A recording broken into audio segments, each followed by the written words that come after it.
Orient bell tiles studio से आप देख रहे हैं एबीपी न्यूज। नमस्कार, मैं हूं संदीप चौधरी। आज हम बात करेंगे उत्तर प्रदेश की, राजनीतिक लिहाज से सबसे महत्वपूर्ण राज्य, और वहां पर 1 महीना हो गया है। आज दर्शकों 18 फरवरी है। ठीक 1 महीना पहले 18 जनवरी को मौनी अमावस्या का दिन था। माघ मेले में प्रयागराज में शंकराचार्य के साथ तकरार हुआ। शाही स्नान की इजाजत नहीं मिली, पालकी रोक दी गई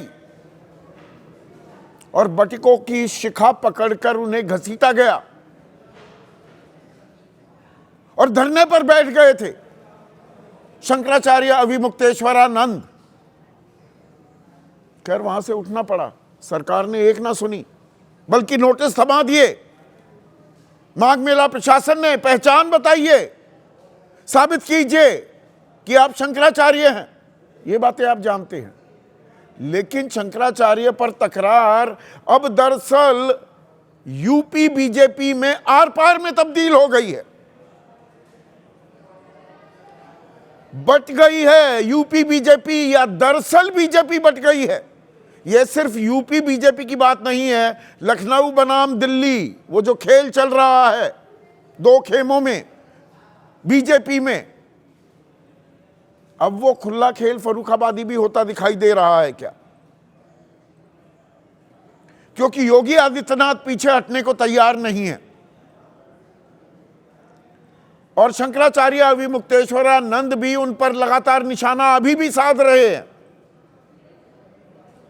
बीच में केशव प्रसाद मौर्य है, उन्होंने भगवान शंकराचार्य भी कहा कि चरणों में प्रणाम करता हूं, मिलना भी चाहते थे, बाद में नहीं मिले, पर उन्होंने अपना दुख, अपनी व्यथा, अपना दर्द, उसका इजहार कर दिया कि जो शंकराचार्य के साथ हुआ वो गलत हुआ। वो एक उप मुख्यमंत्री हैं और अब दूसरे उप मुख्यमंत्री ब्रजेश पाठक, वो भी खुल्लम खुल्ला आ गए हैं कि ये तो बहुत ही महापाप हो गया जी जो किया गया है बटुकों के साथ, सख्त से सख्त सजा होनी चाहिए और होगी। तो कौन करेगा? सरकार में तो आप हैं, सरकार तो पहचान मांग रही है शंकराचार्य से, और बटुक भी और खुद शंकराचार्य भी गदगद हो गए ब्रजेश पाठक के समर्थन को लेकर, और उन्हें मुख्यमंत्री बनने की शुभकामनाएं दे दी।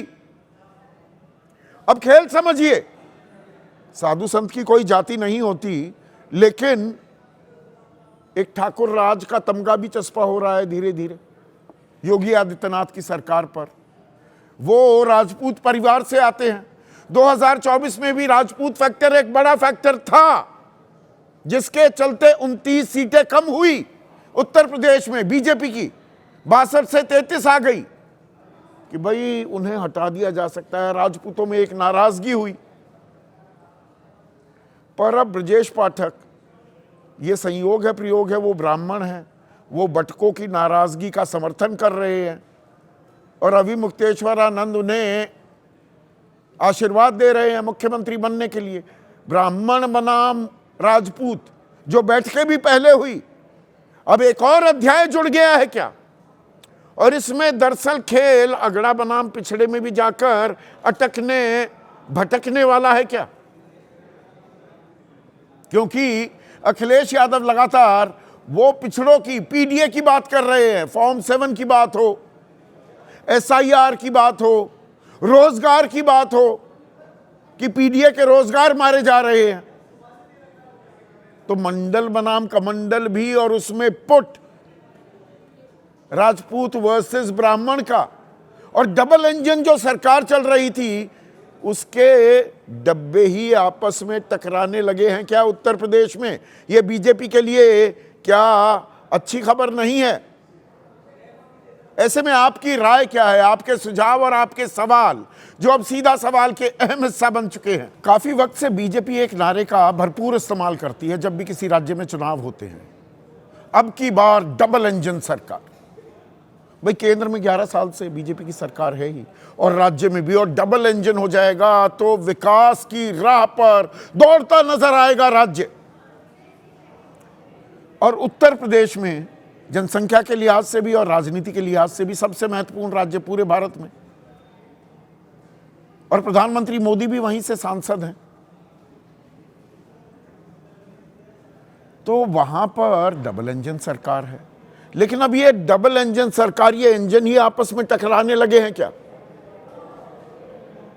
इसकी गूंज काफी दिनों से हमें सुनाई दे रही है। दिल्ली और लखनऊ के बीच सब कुछ ठीक ठाक नहीं है।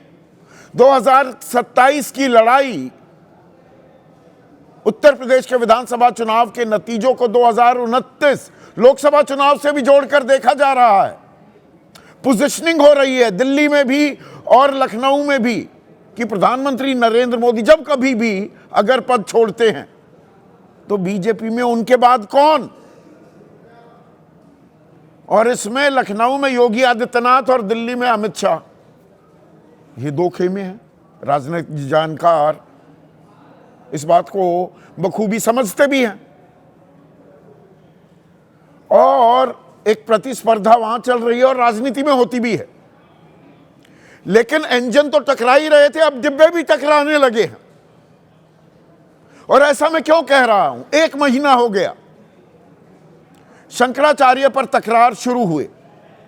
अमौनी अमावस्या के दिन अभिमुक्तेश्वरानंद को स्नान करने से रोका गया। वो पालकी में आ रहे थे, रोक लिया गया। बटुकों को शिखा से खींचा गया और 83 साल के बुजुर्ग संतों पर लाठियां भी बरसाई गई। ये तो तस्वीरें हैं, पर इस बात से भी इनकार नहीं किया जा सकता कि शंकराचार्य अभिमुक्तेश्वरानंद जहां से निकासी थी वहां से घुस रहे थे। भाई क्यों घुसने की जरूरत है? और महाकुंभ में भगदड़ हो चुकी है पिछले साल। तो खैर तनातनी हुई, बात यहां तक हो गई। पहचान बताइए, बताइए कैसे हो आप शंकराचार्य? ये भी बाद में कुंभकर्णीय निद्रा से जागी यूपी सरकार और माघ मेले का प्रशासन। 10 दिन धरने पर बैठे शंकराचार्य 28 जनवरी को उठकर चले गए बिना स्नान किए। और उनको मनाने की कोशिश भी तब की गई थी। पहले तो कालनेमी खेला गया। योगी आदित्यनाथ ने कहा कुछ अपने स्वार्थ के लिए कालनेमी काम कर रहे हैं, गौ हत्या नहीं रुकवा पा रहे, आप खुद कालनेमी हैं। ये पलटवार किया था शंकराचार्य ने और आग बुझाने की, समझौता कराने की एक कोशिश की थी। उप मुख्यमंत्री केशव प्रसाद मौर्य ने अभिमुक्तेश्वरानंद को भगवान शंकराचार्य कहा, चरणों में प्रणाम करता हूं कहा, जाने का भी मन था, फिर खैर नहीं गए। पर अब इस विवाद में, इस तकरार में, इस आर पार में एक और अध्याय जुड़ गया है। और वो कैसे जुड़ा? ब्रजेश पाठक दूसरे उप मुख्यमंत्री जो हैं, वो आज ठीक 1 महीने बाद तकरार के शुरू हुए, 1 महीना हो गया, वो क्या कह रहे हैं? बटुक ब्राह्मणों का मैं सम्मान करता हूं, बटुकों की शिखा खींचने वालों पर कार्रवाई होगी, किसी ब्राह्मण की शिखा छूना भी अपराध है, यह हिंदू संस्कृति का प्रतिबिंब है, जिसने शिखा खींची उसने पाप किया, कड़ी सजा मिलनी चाहिए। सुनिए उन्हीं की जुबानी। किसी भी बटुक का, किसी भी ब्राह्मण का शिखा को टच करना भी अपराध है और ये हिंदू संस्कृति के, मैं कह सकता हूँ, प्रतिबिंब हैं। एक मैं कह सकता हूँ आस्था का केंद्र है और जिन लोगों ने टच के बजाय खींचा है, ये महापाप किया है और इनको कड़ी से कड़ी सजा मिलनी चाहिए। ये अक्षम्य अपराध है। अब ये महापाप है, कहना क्या चाह रहे हैं? अब इसको डिकोड करना बहुत जरूरी है दर्शकों। ब्रजेश पाठक कह रहे हैं महापाप है और कड़ी कार्रवाई होगी। कार्रवाई तो पुलिस वालों पर तो नहीं हो रही। 1 महीना हो गया, ऐसी तो कोई खबर नहीं। उल्टा कार्रवाई, 2 नोटिस दे दिए गए हैं शंकराचार्य अभिमुक्तेश्वरानंद को कि पहचान बताओ, जो शिविर लगाने के लिए जमीन दी वो भी ले लेंगे वापस। 28 जनवरी को वो छोड़कर चले गए थे माघ मेला। तो ये कार्रवाई कौन करेगा? कार्रवाई करने की तो कोई नौबत दिख नहीं रही है। और योगी आदित्यनाथ अपने रुख से पीछे हटने को भी तैयार नहीं है,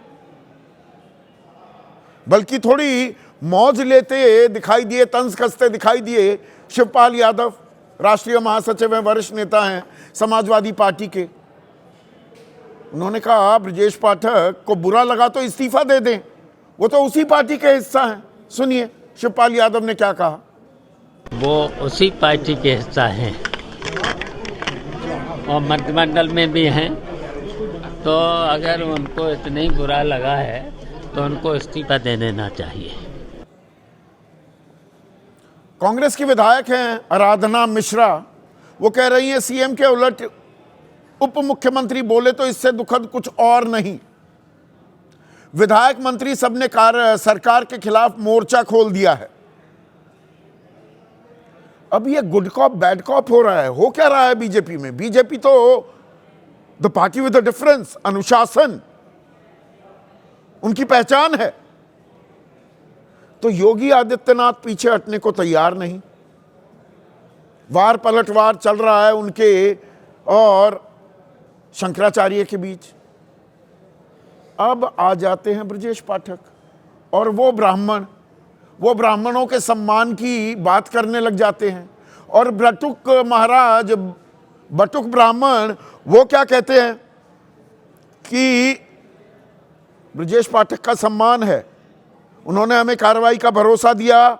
वो ब्राह्मण कुल के गौरव हैं, ब्राह्मण कुल के गौरव। और उनका बयान उत्साहजनक है। हम चाहते हैं कि ब्रजेश पाठक उन्नति करे और मुख्यमंत्री बने। ये तो बटुक कह रहे हैं, पर खुद शंकराचार्य अविमुक्तेश्वरानंद ने क्या बयान दिया है वो भी सुन लीजिए। कम से कम यूपी का एक नेता सनातन धर्म की जो दार्शनिक पृष्ठभूमि है कि हम कुछ भी करते हैं उसमें जो कुछ करते हैं उससे पाप हो सकता है या पुण्य हो सकता है, इस कसौटी पर कस करके हम अपना आचरण आगे बढ़ाते हैं। इसको कम से कम किसी ने समझा, तो इसलिए ये ब्रजेश पाठक जी के द्वारा कही गई जो बात है ये सनातन धर्म की बात है। और इससे पहले क्या बोले शंकराचार्य अविमुक्तेश्वरानंद कि समय बीतने दीजिए, एक एक व्यक्ति बोलेगा कि आदित्यनाथ नाम के व्यक्ति ने अत्याचार की सीमा पार कर दी, बोलेगा कि गौ ब्राह्मण पर प्रहार कर रहा था, कंस और दुर्योधन जैसा काम कर रहा था। और यहां योगी आदित्यनाथ के साथ काम करने वाले, कांधे से कांधा मिलाकर राज्य को चलाने वाले ब्रजेश पाठक कह रहे हैं कि बहुत गलत हुआ है। तो क्या सीधा सीधा आर पार हो गई है बीजेपी में और मुद्दा बन गया है ब्राह्मण वर्सेस राजपूत। ये बड़े दिनों से ये सुगबुगाहट चल रही थी। राजपूत राज का तमगा भी कि ठाकुर राज चल रहा है उत्तर प्रदेश में। राजपूत परिवार से आते हैं, संत हैं योगी आदित्यनाथ, पर राजपूत परिवार से आते हैं। और ब्रजेश पाठक ब्राह्मण, ये कोई संयोग है क्या?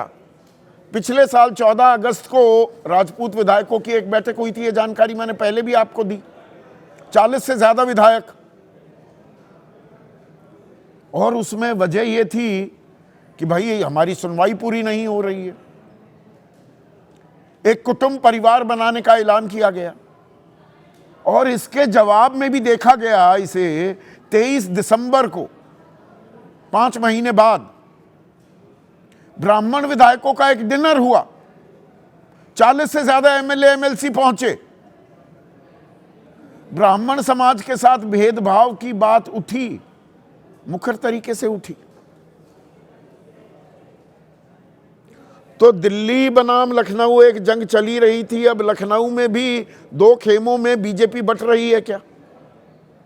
योगी आदित्यनाथ के साथ सरसंघचालक मोहन भागवत मुलाकात करने वाले हैं, लेकिन संघ भी चुप है, दिल्ली में भी चुप्पी साधे बैठे हैं सब लोग।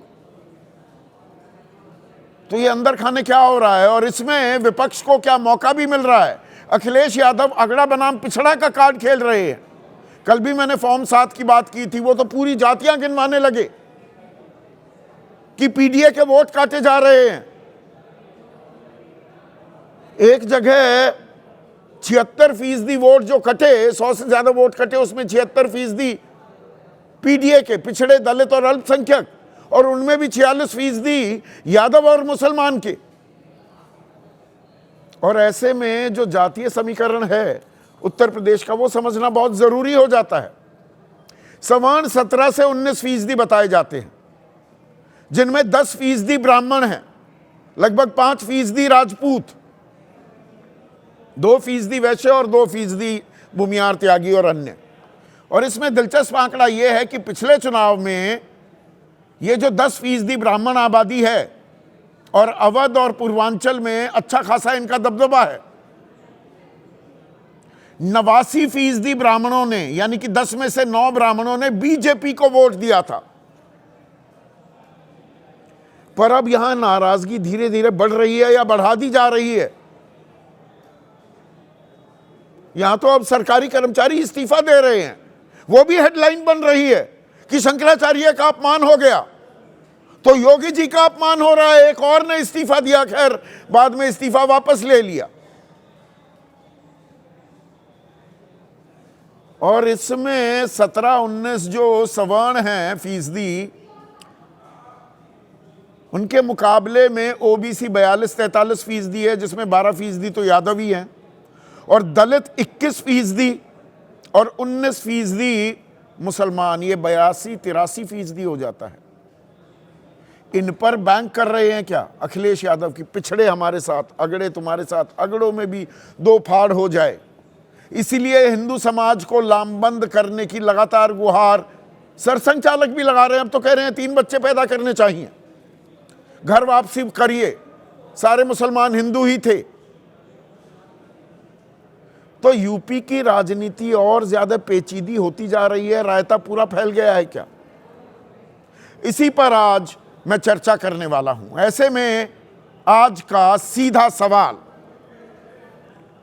शंकराचार्य पर तकरार, बीजेपी में आर पार, केंद्र और राज्य में भी, इकाई में भी और राज्य इकाई में भी आर पार, और यूपी में राजपूत बनाम ब्राह्मण आपस में टकराते इंजन। चर्चा में मेरे साथ आरएलडी अहम घटक है एनडीए का, यूपी में भी और केंद्र में भी। उनके राष्ट्रीय महासचिव और लोकसभा सांसद भी रह चुके हैं मलूक नागर। अरुण राजभर राष्ट्रीय प्रवक्ता हैं एसबीएसपी के, अहम घटक है उत्तर प्रदेश सरकार में। कांग्रेस के राष्ट्रीय प्रवक्ता आलोक शर्मा, समाजवादी पार्टी के राष्ट्रीय प्रवक्ता उदयवीर सिंह, वरिष्ठ पत्रकार और सत्यहिंदी.com नाम का डिजिटल प्लेटफॉर्म चलाते हैं आशुतोष, मनोज राजन त्रिपाठी वरिष्ठ पत्रकार भी हैं और लेखक भी, किताबें भी लिखते हैं, फिल्मों की पटकथा भी लिखते हैं। पर ये जो हो रहा है ये फिल्म से कम नहीं और इनकी किताब कसारी मसारी से भी कम नहीं। और साथ ही साथ प्रोफेसर सौरभ मालवीय बीजेपी की तरफ से मेरे साथ जुड़ गए हैं। प्रोफेसर साहब, ये 4-5वीं दफा हो गई, 18 जनवरी से अब तक 1 महीने में हम चर्चा कर चुके हैं। ये शंकराचार्य पर जो तकरार, जो थमने का नाम नहीं ले रहा, ये आर पार और बढ़ती जा रही है। आपने भी कहा कि वो तो धर्मगुरु हैं, पहचान है सनातन धर्म की, आपने भी उनको प्रणाम किया, जैसे भगवान बताया केशव प्रसाद मौर्य ने। अब एक और उप मुख्यमंत्री कह रहे हैं ये तो घनघोर पाप हुआ है, बटकों की शिखा से खींचा गया। तो पाप हुआ, ये किसके राज में हुआ? ये किसी, ये भी समाजवादी पार्टी के अखिलेश यादव का राज था या नेहरू राज में ये अपमान हुआ? ये पाप कब हुआ? ये पाप किसने किया?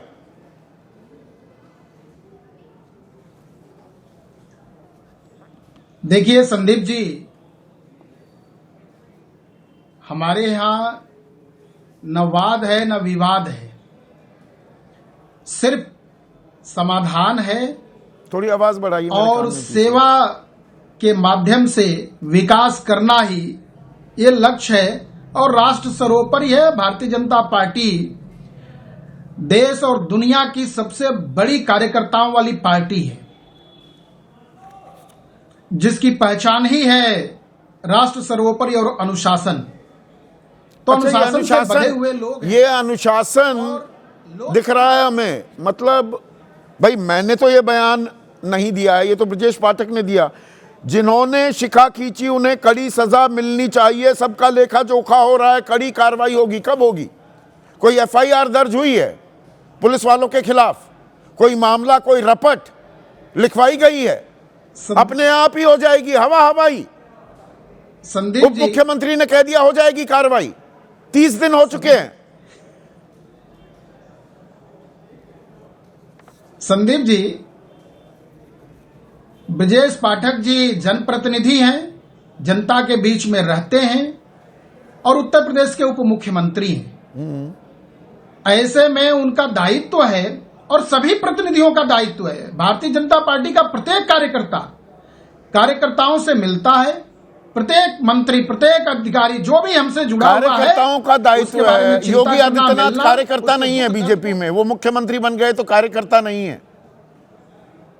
वो तो पहचान मांग रहे हैं कि पहले उत्तर साबित प्रदेश करो कि शंकराचार्य और भारतीय हो। जनता पार्टी, नोटिस दिए जा रहे हैं शंकराचार्य को। संदीप जी सुन तो लीजिए। हाँ, उत्तर प्रदेश में पहली बार विकास की गाथा और उत्तर प्रदेश को उत्तम प्रदेश और दंगा प्रदेश को उत्सव प्रदेश बनाने हम वाले उत्तर प्रदेश के इसके विकास नायक का योगी आदित्यनाथ जी। आज विषय ही नहीं है चर्चा का। चर्चा इस बात में है ये इंजन भी नहीं, टकरा रहे हैं, नहीं, डबल नहीं, इंजन भी नहीं, टकरा रहे हैं, नहीं, डिब्बे भी नहीं, टकरा रहे हैं। अरे सुन तो आपका प्रश्न था कि क्या योगी आदित्यनाथ जी नहीं है, तो मैं बता रहा हूं उनके कुशल नेतृत्व में, उनके मार्गदर्शन में उत्तर प्रदेश कीर्तिमान स्थापित कर रहा है। और दोनों तो बटुकों की शिखा जो खींची गई, जो हिंदू संस्कृति का प्रतिबिंब होती है, मेरा कहना नहीं, ब्रजेश पाठक का कहना है। कार्रवाई होगी, कब होगी, कैसे होगी, थोड़ा ये समझाइए।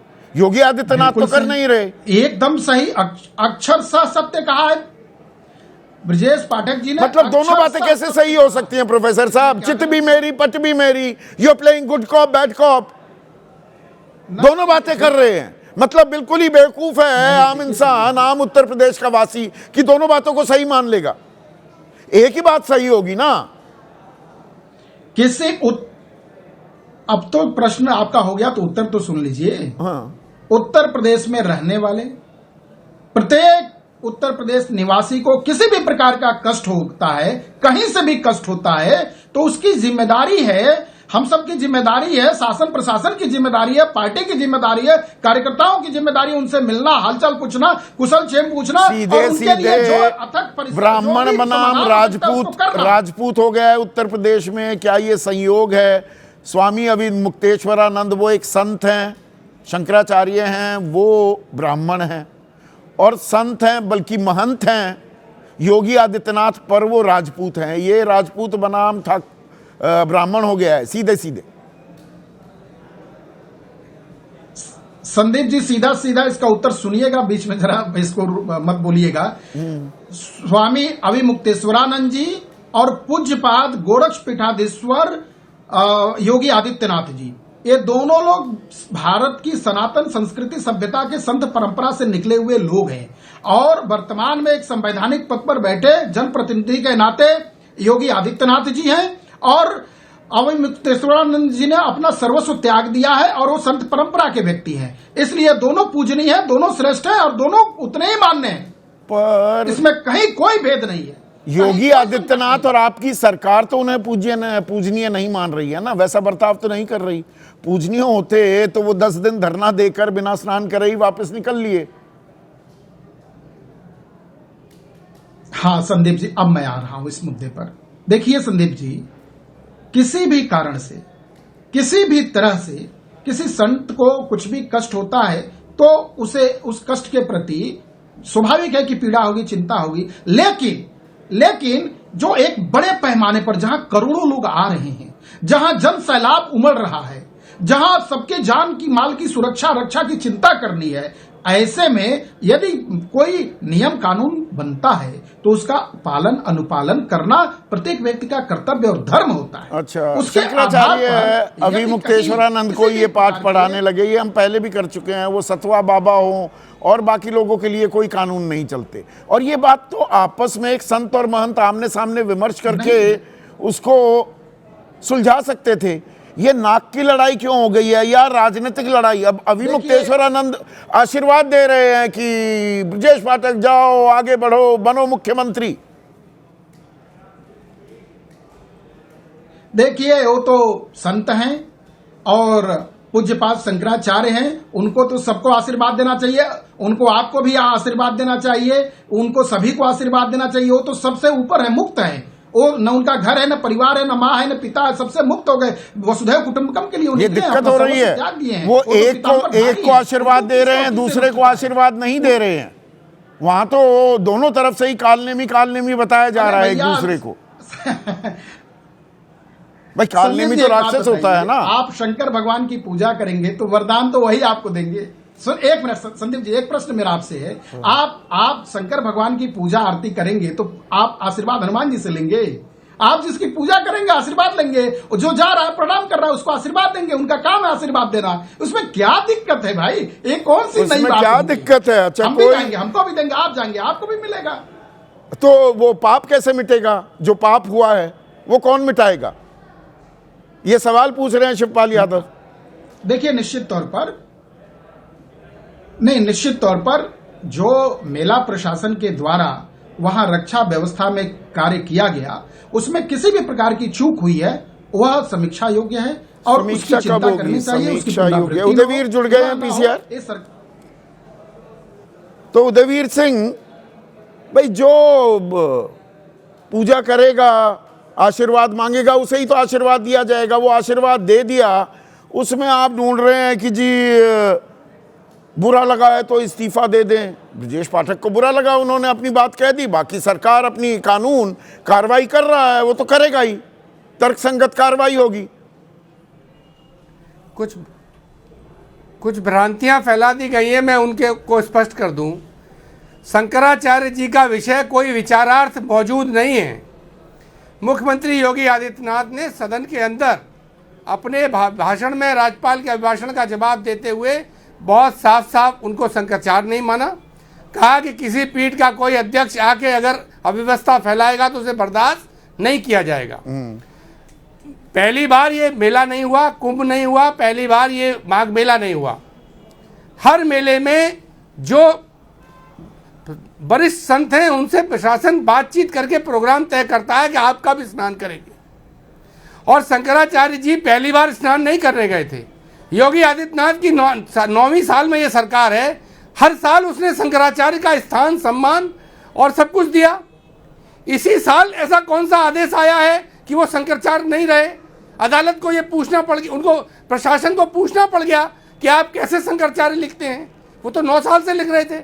कोई नई परिस्थिति तो पैदा नहीं हुई, केवल इतनी परिस्थिति पैदा हुई कि उन्होंने उत्तर प्रदेश के अहंकारी मुख्यमंत्री और शंकराचार्य की नज़र में जो सनातन के विषयों के खिलाफ जाके सरकार काम कर रही थी उन पर सवाल कर दिया। अब जो सवाल करेगा उसे सजा मिलेगी, चाहे वो पत्रकार हो। नहीं, सजा तो आप भी देते थे, आपकी सरकार भी देती थी उदयवीर। 2015 में जब आपकी सरकार थी, बनारस में गणेश विसर्जन के दौरान कुछ आपत्ति थी, तब तो शंकराचार्य भी नहीं बने थे, अभी मुक्तेश्वरानंद स्वामी अभी मुक्तेश्वरानंद थे, तो लाठियां तो आपकी सरकार ने बरसाई थी, चोटें भी आई थी। मैं इसका जवाब दे रहा हूं, लेकिन संदीप जी आप बीच में सवाल करके मेरे सवाल को डिस्टर्ब कर देते हैं। खैर, मैं आपका सवाल दे रहा हूं। उस समय भी भारतीय जनता पार्टी के लोगों ने स्वामी अविमुक्तानंद जी के पीछे खड़े होकर पत्थरबाजी की थी बनारस में और लाठीचार्ज हुआ था। लेकिन अखिलेश यादव जी ने इन भाजपाइयों के षड्यंत्र को समझते हुए शंकराचार्य जी को पूरा सम्मान किया, उनसे मिलकर अपनी बात की, अपनी सरकार की स्थिति स्पष्ट की और उनको संतुष्ट किया। मैं तो आज कह रहा हूं कि एक हाई पावर कमेटी है उत्तर प्रदेश में, जिसमें मुख्यमंत्री, 2 डिप्टी सीएम, एक संगठन मंत्री, एक प्रदेश अध्यक्ष, ये पांचों मिलकर फैसला लेते हैं उत्तर प्रदेश की सरकार के बारे में कोई बड़ा फैसला होता है तो। क्यों नहीं उस कमेटी में तय कर लेते कि जिन्होंने बटकों की शिखा को पकड़ा उन पर कार्रवाई होनी है कि नहीं होनी है। ये उप मुख्यमंत्री नाम के लोग एकदम चुप मुख्यमंत्री हैं, जो मंत्रिमंडल में नहीं बोलते, सदन में नहीं बोलते और इधर उधर बोलते हैं। इसी ब्रजेश पाठक मुख्यमंत्री जी ने वादा किया था, कानपुर के जो ब्राह्मण परिवार जल के खत्म हो गया था बुलडोजर कार्रवाई में, आग लग गई थी, कि मैं आपका परिवार का सदस्य हूं, आपका ख्याल रखूंगा। उन पर मुकदमा हुआ, वो दरवाजे दौड़ते रहे, कोई कार्रवाई नहीं हुई। तो मतलब आप यूपी में जातिगत राजनीति को और बढ़ावा देना चाहते हैं, हिंदू लामबंद ना हो, आपको ये मौका मिल रहा है। अगड़ा पिछड़ा तो आप कर ही रहे थे, अब अगड़ों में भी सवर्णों में ब्राह्मण बनाम राजपूत हो जाए तो बहुत अच्छा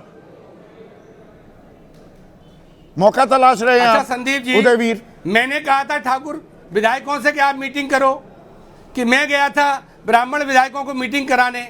दरअसल बात क्या है, हर व्यक्ति अपनी जगह से देख रहा है।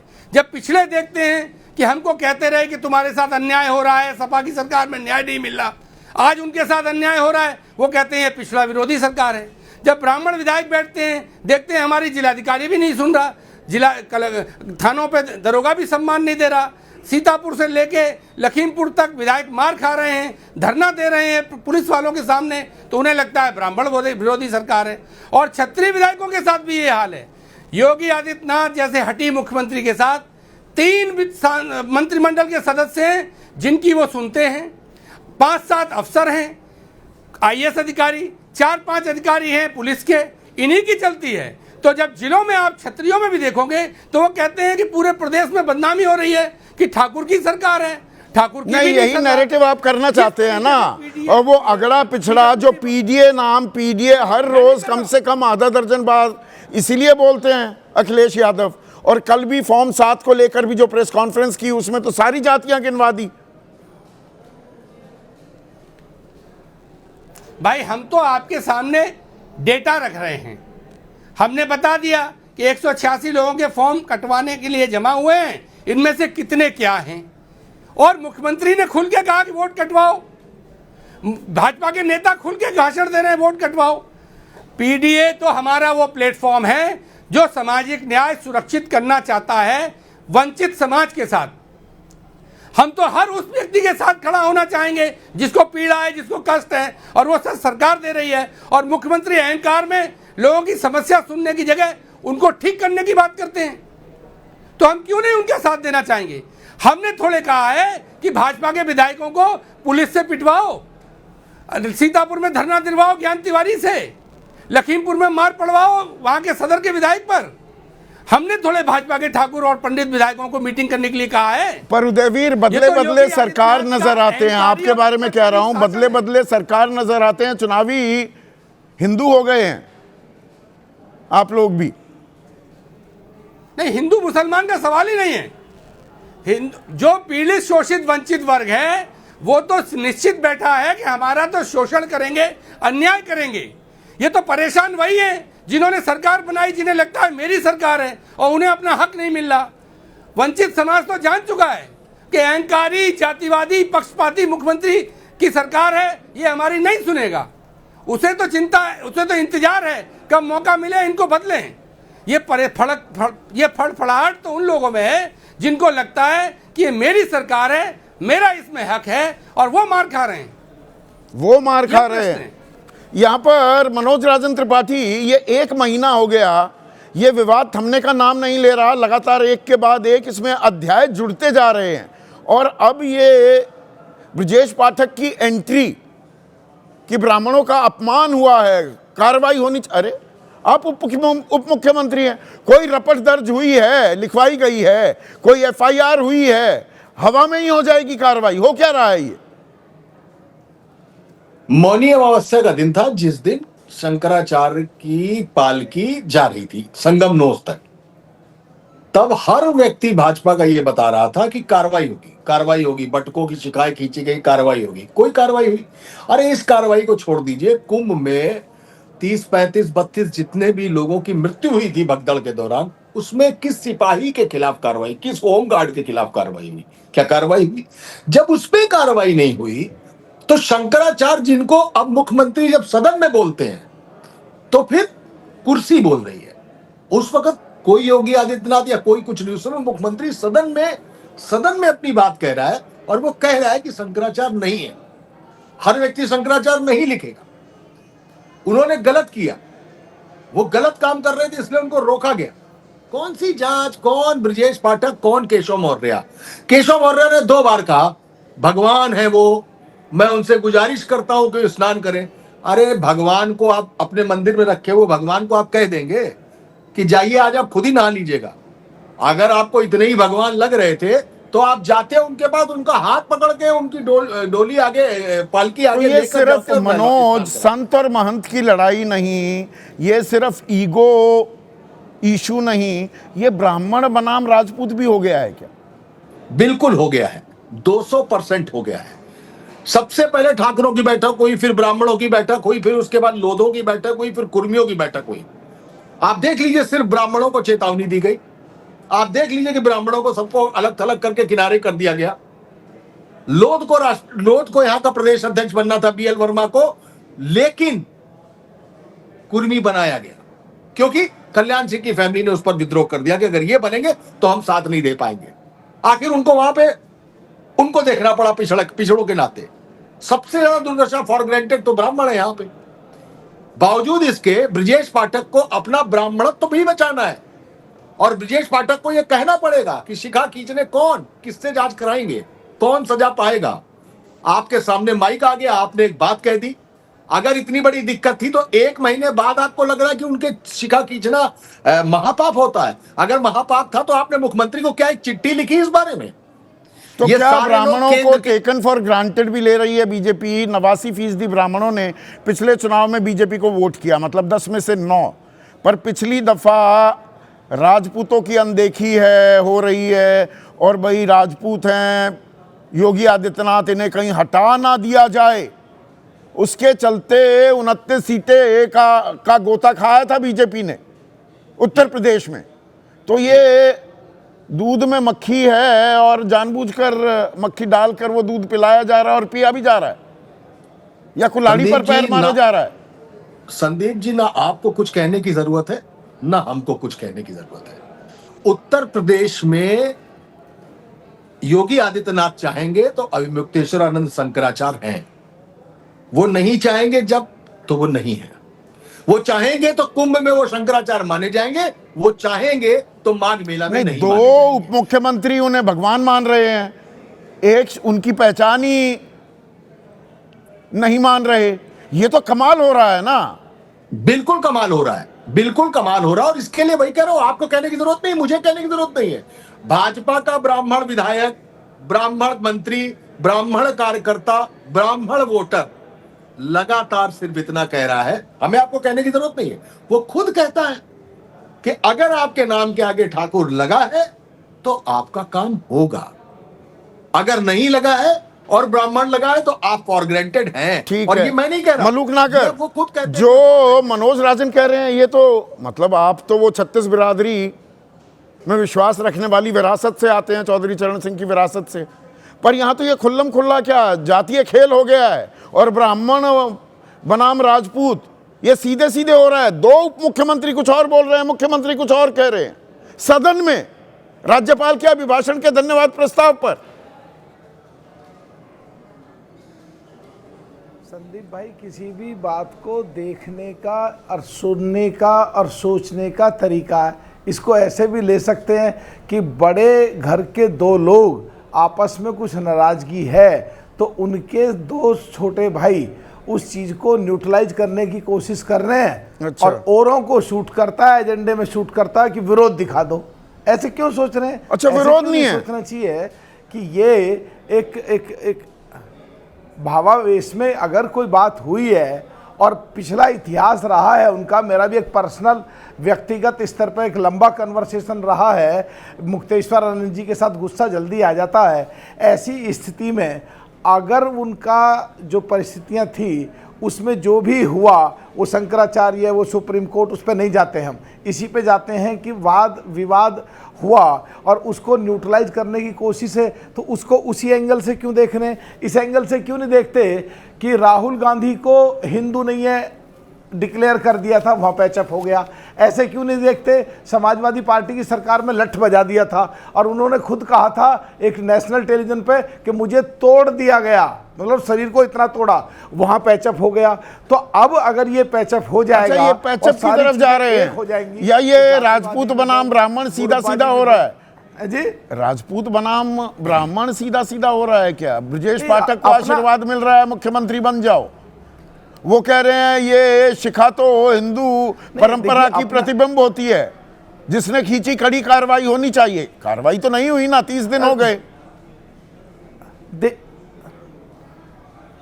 देखिए, किसी भी चीज को देखने का अंदाज है, आप ऐसा देखते हैं और मैं ऐसा देखता हूं कि आगे पैचअप होकर के ठीक हो जाएगा, सारा आगे सब कुछ ठीक हो जाएगा। आप ये कह रहे हैं, आलोक शर्मा, मलूक नागर कह रहे हैं तिल का ताड़ क्यों मना रहे हो, वो राहुल गांधी को भी सब जगह बैन, एंट्री बैन कर दो, राम मंदिर में घुसने मत दो, किसी मंदिर में घुसने मत दो, वगैरह वगैरह। आजकल आप अभिमुक्तेश्वरानंद के भी समर्थन में पाए जाते हैं। लठ भी बजाए, तोड़ दिया, जो बोल रहे हैं 2015 में समाजवादी पार्टी ने। तो हो जाएगा पैचअप, या आप इसमें संभावनाएं तलाश रहे हैं, राजनीतिक संभावनाएं? देखिए मैं इसको संदीप भाई 2 एंगल से देखता हूं। एक तो ये पूरी तरह से सिद्ध हो गया है पूरे घटनाक्रम से कि जब से कुंभ हुआ है, कुंभ से लेकर माघ मेले तक, ये पूरी तरह से 2 चीजें सिद्ध हो गई। पहली चीज ये हुई है कि सरकार को सनातन से कोई लेना देना नहीं। आप कुछ भी करें, आप भगदड़ हो जाए, शाही स्नान अखाड़ों का हो ना हो, आप लिस्ट जारी करें मृतकों की ना करें, आपको सनातन से कोई लेना देना नहीं है। आप गोहत्या पर बैन लगाने वाले के ऊपर झूठे केस लगाएं, सच्चे केस लगाएं, आप कुछ भी करें, गुरु शिष्य परंपरा को समाप्त कर दें। चाहे आप ही के ट्वीट में गोरखपुर जब आपके यहाँ पर गए थे शंकराचार्य महोदय, तब उस समय पर पूज्य शंकराचार्य जी के नाम के सामने क्या क्या आपने लिखा था, आप सब भूल गए। तो आज धनातनियों की सरकार है और अब तो खुद ही कह रहे हैं कि पापी सरकार है। हम कहीं पर मौका नहीं ढूंढ रहे हैं, हम तो केवल ये कह रहे हैं कि शंकराचार्य जी ने अगर हमें रोकने से मना किया, हमारे खिलाफ भी अगर कोई शब्दावली इस्तेमाल की, हम उसको भी प्रसाद के रूप में ही हम लेते चले गए। लेकिन दूसरा जो निष्कर्ष निकल कर आता है वो ये है कि ये सरकार पूरी तरह से घोर ब्राह्मण विरोधी है, ऐसा पूरी तरह से नजर आ रहा है। आप पुराने वोट बैंक पर निगाहें गाड़ रहे हैं। शंकराचार्य 80 के दशक तक ये वोट बैंक आपका हुआ करता था, वहीं संभावनाएं तलाश रहे हैं। 2% पर टिक गए हैं आप। वोट समझता हूँ, वोट शेयर आपका 2% ही है ना, अगर मुझे सही याद है तो। बटुकों की चोटी खींचना हमारे शासन में नहीं हुआ। पालकी तक शंकराचार्य जी की फेंक दी गई, वो हमारे समय पे नहीं हुआ। अगर एमएलए, बीजेपी के ब्राह्मण एमएलए बैठक करते हैं, उनको हिदायत दी जाती है, नोटिस दिया जाता है। और अभी नई घटनाक्रम हुआ है। 2 चीजें, यूजीसी का बिल आपने देखा होगा किस तरह से क्या हुआ है। उसके बाद सीएम का एलओपी, जो स्वयं ब्राह्मण हैं, उनकी पत्नी को बुढ़िया शब्द कह के सदन के अंदर जिस तरह से अपमानित किया गया है एक ब्राह्मण वृद्ध महिला को, मैं समझता हूं कि ब्राह्मण इस चीज को बीजेपी की चुनावी रणनीति अपनाने लगे हैं। बीजेपी जिस तरह से सम्मान अपमान, अब वही पैंतरे आप भी अपनाने लगे हैं। आलोक शर्मा, देखिए मैं बिल्कुल पैंतरों की बात नहीं कर रहा हूं, जो फैक्ट्स हैं मैं केवल फैक्ट्स को रख रहा हूं। आप केवल ये बताइए 80 से 90% ब्राह्मणों ने इनको वोट दिया, आपने भी अपने रिसर्च में बताया और हम धरातल पर भी महसूस करते थे। लेकिन आज जब आप धरातल पर जाएंगे तो ब्राह्मणों की भी आंख खुली हुई है। इस टाइम मैंने पूरा पर्सनली ऑब्जर्व किया है कि बीजेपी अभी भी टेकन फॉर ग्रांटेड ले रही है। और ये हो सकता है कि ब्रजेश पाठक से कुछ स्टेटमेंट दिलवाए गए हों ब्राह्मणों को खुश करने के लिए, मतलब थोड़ी कंफ्यूजन फैलाने के लिए कि अरे छोटा मोटा विवाद है। देखिए 2 उप मुख्यमंत्री ऐसा कह रहे हैं। अरुण राजभर, इसी तरह से ये जो नुकसान आपको दिख रहा है अंदर खाने, तो आप लोग मानते ही हैं कि नुकसान होगा, इसकी भरपाई की कोशिश की जा रही है कि 1-2 बयान ब्रजेश पाठक से दिलवा दो, कुछ भगवान कहलवा दो केशव प्रसाद मौर्य से, पर योगी आदित्यनाथ मान नहीं रहे अभी।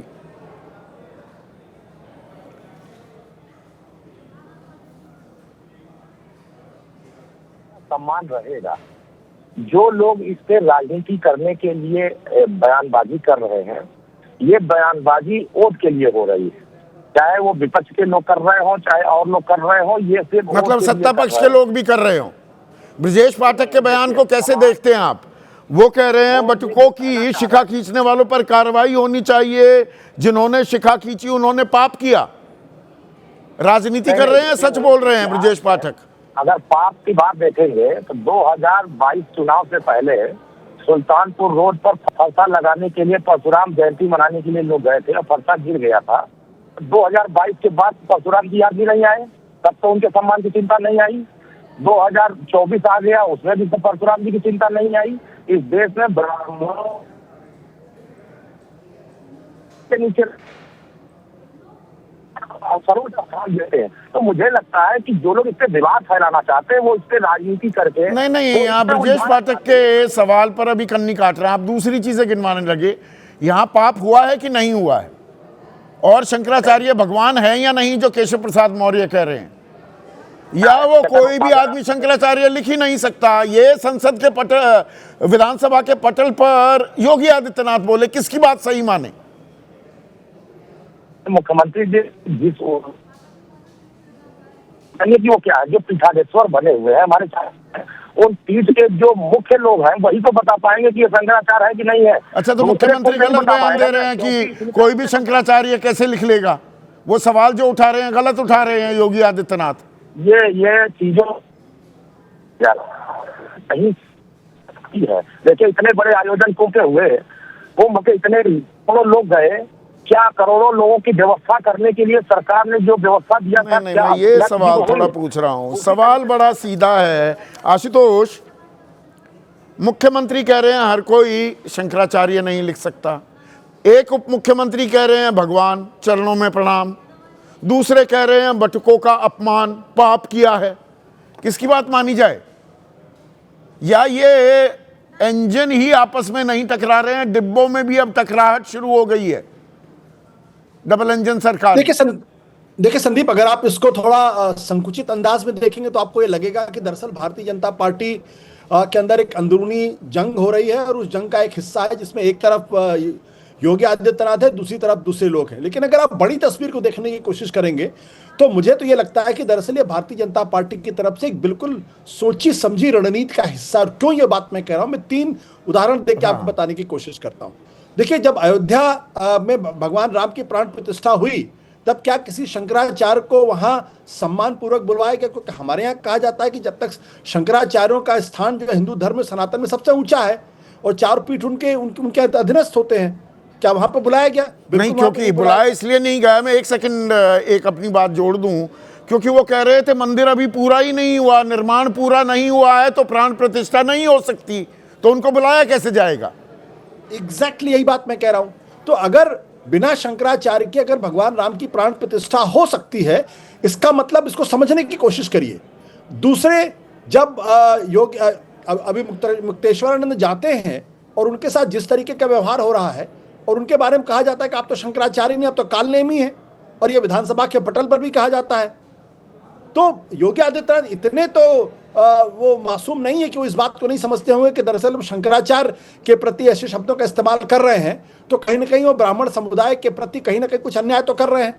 तो मतलब ये आरएसएस और शीर्ष नेतृत्व के आशीर्वाद से हो रहा है, या संत और महंत की ये नाक की लड़ाई भी हो गई है? एक बात और मैं कह देता हूं, फिर मैं आपके सवाल का जवाब देता हूं। हाँ। उसके बाद आपने ये देखा कि यूजीसी के गाइडलाइंस आ गई, और इतने चतुर राजनीतिक तौर पर खिलाड़ी हैं नरेंद्र मोदी जी और अमित शाह जी, उनके रहते हुए अगर यूजीसी की ऐसी गाइडलाइंस आती है, इन तीनों घटनाओं को अगर आप जोड़ेंगे तो आपको लगेगा कि दरअसल भारतीय जनता पार्टी इस निष्कर्ष पर पहुंच गई है। अगर आपको उत्तर प्रदेश के अंदर चुनाव जीतना है तो आपको पिछड़ों दलितों को अपनी तरफ लाना पड़ेगा, और बहुत सटल तरीके से संदेश देना पड़ेगा कि अब भारतीय जनता पार्टी ब्राह्मण और अपर कास्ट से दूसरी तरफ जाने की कोशिश कर रही। ये दरअसल बड़ी तस्वीर है उत्तर प्रदेश की।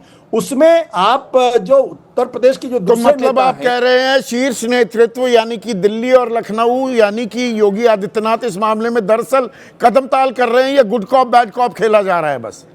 मुझे ऐसा लगता है। अन्यथा सनातन धर्म को मानने वाले लोग शंकराचार्य का इतना खुले में अपमान कैसे कर सकते हैं? अयोध्या के निर्माण, मंदिर के निर्माण के बाद यह एक बड़ी दिलचस्प बात आशुतोष, एक दिन मेरे ही कार्यक्रम में राकेश शुक्ला आए थे, वरिष्ठ पत्रकार, वो कह रहे थे कि आप समझ नहीं रहे, शंकराचार्य अब तीसरी पायदान पर आ गए हैं। एक राजनीतिक शंकराचार्य हैं, वो योगी आदित्यनाथ के बारे में बात कर रहे थे, फिर कह रहे थे कथावाचक उनका राजनीतिक इस्तेमाल ज्यादा बेहतर होता है, चुनावी फायदा वहां ज्यादा। अब शंकराचार्य की सुन कौन रहा है? और ये जोखिम ले सकती है, ले रही है बीजेपी। जोखिम इसलिए ले रही है क्योंकि उत्तर प्रदेश के अंदर अपर कास्ट जो है, सवर्ण जातियां तकरीबन कितने %? 20% के आसपास। 15 से 17 है, जो मेरा 17 से 19%। और जो पीडीए की पॉलिटिक्स कर रहे हैं वो 70% से 80% की पॉलिटिक्स कर रहे हैं। 81-82 अगर उसमें मुसलमान भी जोड़ लो तो समझदारी किसमें है भाई? मुसलमान आपके साथ आएंगे नहीं। आप दलितों पिछड़ों में जब तक लोगों 63% है वो, हाँ, तब तक आपकी लोकसभा की सीटें 33 से बढ़कर 65 होने वाली नहीं है। ये असल खेल है। और इसमें केशव प्रसाद मौर्य की भी मजबूरी आप समझिए, इसमें ब्रजेश पाठक की भी मजबूरी समझिए। और धीरे धीरे उत्तर प्रदेश के अंदर आप देखिएगा कि भारतीय जनता पार्टी अपने आप को ब्राह्मणों से, क्षत्रियों, ब्राह्मणों से कम अपने आप को दूर करने की कोशिश करेगी, क्योंकि और उनके पास कोई चारा नहीं है, ये मानते हुए कि आएंगे तो हमारे पास ही। आज की तारीख में उनके पास कोई चारा नहीं। पिछले लोकसभा के चुनाव में 88% ब्राह्मणों ने वोट दिया, 89% बल्कि। पर हमने ये भी देखा है, एक सोशल इंजीनियरिंग मायावती ने की थी 2007 में, और तब ब्राह्मणों को उन्होंने साधने में कामयाबी भी हासिल की थी। एक बड़ा पुट ही लिया था, मतलब कोई 50% भी नहीं पार किया, पर वो अपने बूते पर, अपने दम पर लगभग 20 साल बाद कोई अपनी बहुमत लेकर सरकार बनाने में भी कामयाब हुआ था। तो उत्तर प्रदेश की राजनीति में ये दरअसल बड़ा दिलचस्प समीकरण हो रहा है। ये नाक की लड़ाई है, संत महंत में तकरार भी है, बीजेपी में आर पार के जो लक्षण दिखाई दे रहे हैं, जिन्हें दरअसल एक सोची समझी रणनीति बना रहे हैं आशुतोष। खेल बड़ा दिलचस्प हो रहा है। ये सेमीफाइनल की लड़ाई है, 2029 फाइनल है। आज इतना ही।